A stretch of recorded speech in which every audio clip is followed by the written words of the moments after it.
Hey everyone, welcome to Aussie Footy Chats, episode 25, my top 10 picks, including the 30s. So I'm going to talk about who I think should be top 10, and I'm just going to bring up the projected top 10 picks. So this is what the experts are saying, and I'm going to compare them with the ones that I want to be in my top 10 and who I think will be great players. So we'll start with William Dersma at number one. This is the experts that are saying. So Zeke Ewan, Harry Dean, Cooper Duff Tyler, Dylan Patterson, Dan Annabelle, Sylvian Roby, Sam Cumming, Dyson Sharp, Jacob Farrow. So that rounds out the top 10. That's who they think that's going to be in the top 10, like from the experts. But I'll give you like my sort of predicted top 10 that I think that should be top 10 players if they redid the draft once it's done. We still don't know who's going to be there, but that's who the experts are picking. So yeah, my number one pick is Dyson Sharp, South Australian captain, MVP of the series of the under-18s, played SANFL finals, 4 Centrals. So yeah, he's my number one pick. It's pretty hard to deny. It's got talent like James Hird. Yeah, that's who I think should be number one. He's got all the accolades, playing SANFL finals, so he's played finals against adults as well. Didn't just play a standard like SANFL game, he actually played finals. Versus, like some of this talent in the top 10 I'm going to mention did play a VFL, but a lot of them didn't play finals like Dyson Sharp did. He's the MVP, he's the captain. Hard to deny. So the second one I'm going to go with is, and it's debatable, he'd be probably the number one pick, and as they were saying in the predicted draft, that would be William Dersma. So William Dersma, 193 centimetres.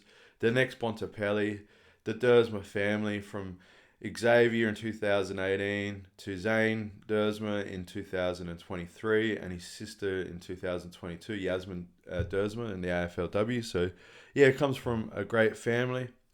A bit like the Selwood brothers, all playing footy together. But yeah, this guy, yeah, he's going to be a gun. So yeah, he could easily be number one as well. It's a hard choice, but I went with the South Australian captain for the reasons I just mentioned. Thirdly, Cooper Duff Tyler, the best ruckman in the comp in the under-18s. So yeah, he just was unlucky that he didn't get sort of higher. He was in Vic Metro. They sort of did struggle a bit. And yeah, so he was clearly the best ruckman. They still had a couple good midfielders, but they weren't as stacked midfields as other teams. He's getting a lot of ball first use. The next, Sam D. Koning, can play up forward too. Looked quite good. So we'll go to fourth pick. That's Sam Cumming. Sam Cumming, North Adelaide boy. Joel Selwood, Rory Sloane, and Isaac Heaney all wrapped up into one. Can grab the ball up in the forward lines with aerial presence, but also for his height and size, he looks like Joel Selwood in the middle, and he has the toughness of both Joel Selwood and Rory Sloane. So yeah, pretty hard not to go by him. I went with Cooper Duff Tyler as a ruckman higher in the draft because I think it's good to see ruckmans high in that draft, and he is a good player. So number 5, Dan Annabelle. So he's going to be the academy stuff for the Brisbane Lions. So yeah, gun player, played VFL, has a run and carry, a mix between a Dacos and Aaron Goulden. So yeah, has a lot of talent. Like I said, played a bit of VFL in the back end of the year and looked quite good. And I've heard reports that he would have been playing in the side if he was actually drafted that year. Number 6, Zeke Ewan. He's supposed to go number 2 in the bidding system that will be up the top. I put him further down because he did miss a bit of his under-18 stuff due to some injuries, but looked quite good and played VFL in the back end of the year. I could have maybe dropped him further, but I just wanted to keep it somewhat realistic. But yeah, there's big raps on him. So yeah, number 7, Matt Leray. So Matt Leray is a wingman for South Australia. He has that sort of bigger 190 plus centimetre body, and he he could easily played in the midfield, but he had a two-way running ability on the wing, and was the best wingman alongside Harley Barker in the draft. He has great kicking skills and also has a bit of toughness about him. He cops some big hits. So to me, yeah, he should really be a top 10 player. He has all the attributes, like some of the players that I'll mention further down into the 30s. So yeah, number 8, Aiden Shumbert. His coaches highly rates him and said, so Tony Bamford has rated him that much. He said he's like a Riley Thilthorpe. That went number, I think, 2 in the draft back a few years ago for the Crows. So yeah, it's Central's boys, Central Districts. Clunking sort of forward who can go in as second hit in the ruck. And yeah, he looked good. He took even defensive marks. One of the leading goal kickers in the competition. But yeah, just looked the part. Clearly it was a class above, especially when he had good delivery, like he'll get in a good AFL team. So yeah, definitely number 8. Number 9, Dylan Patterson. There's been big raps on him playing for the Allies. He's got a lot of bursts of speed and has good sidesteps. So yeah, he's going to go in within the top 10. But yeah, I still have question marks on him. He could have easily fell outside the 10 but we'll stick with being somewhat realistic and we'll keep him later in. So that's pick 9. Pick 10, I'm going to go with Blake Thurgold. So Harris Andrews, mould type player. Clearly one of the best centre backs in the country, Harris Andrews. So if this guy's got a good kicking ability, good skills, good marking, good spoiling, good one-on-one, best defender in the draft. So yeah, there's no reason why he shouldn't be pick 10.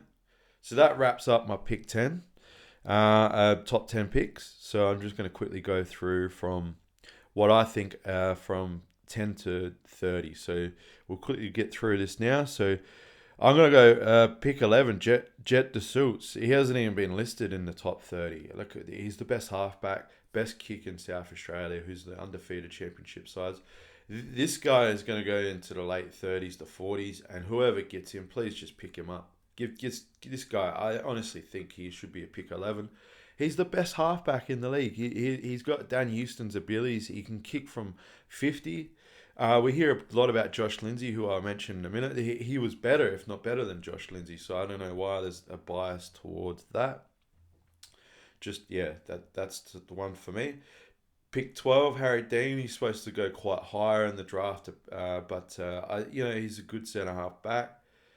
Good old school footballer, one-on-one. He's going to be a Carlton father-son. But yeah, from what I've seen him play, I think pick 12 is probably where he should probably be.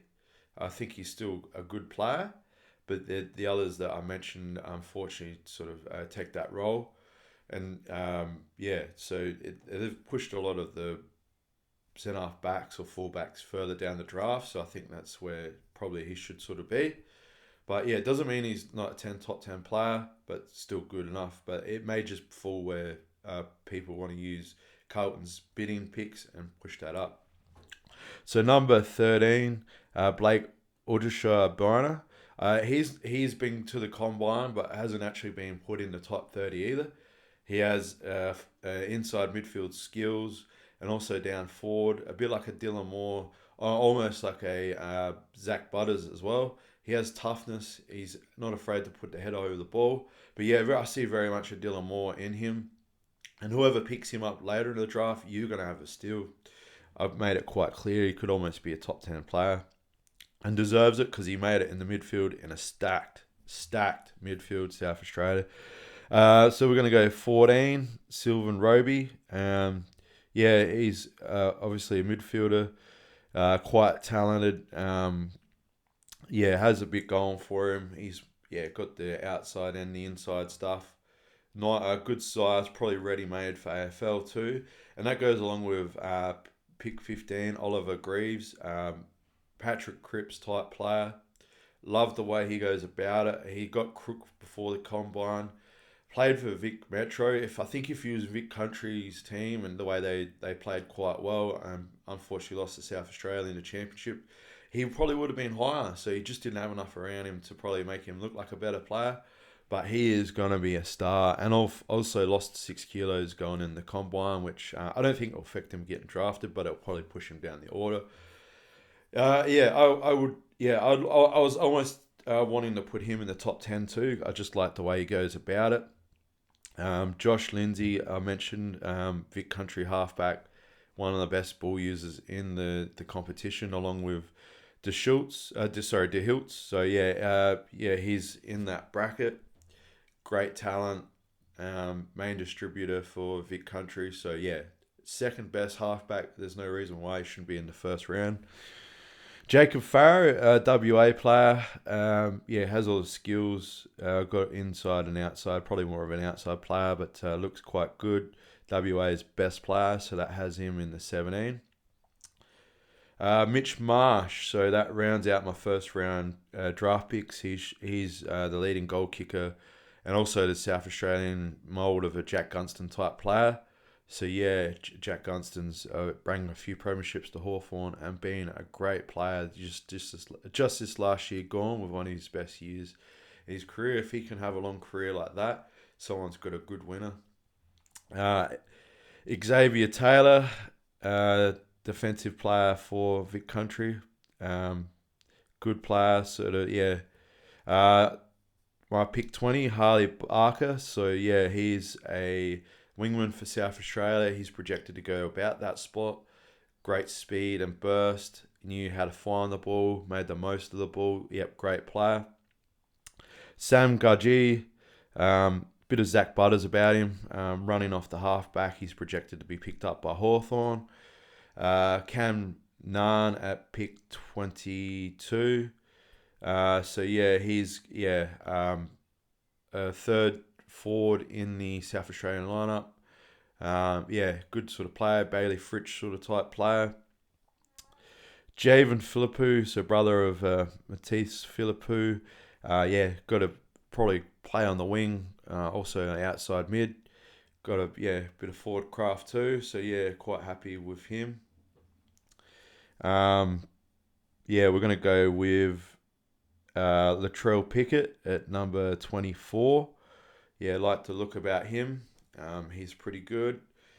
Cousins with Cozzy Pickett, so electric sort of forward, good pressure speed tackle.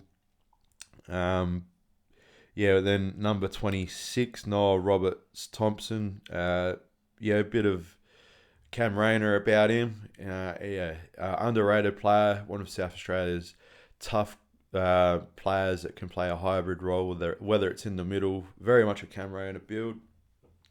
Jack Cook at pick 27. We're going to go with him. Sort of a mid that's good. So we'll go with him. 28, Lockie Doverston, small forward. One of the best small forwards in the comp. And then I'm going to have Zane Pecker alongside him as well. There's no reason why he shouldn't be right next to him. He's one of the best small forwards in the competition as well. We're going to go with Luke Candy for pick 29. And Luke Candy is one of the main distributors of the ball for South Australia as well.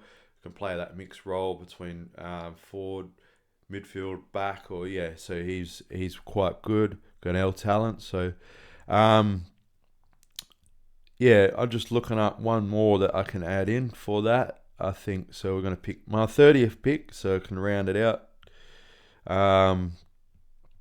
Let's go with Elliot Duffield as a centre-half back. So that rounds it out. Thanks, everyone. Cheers.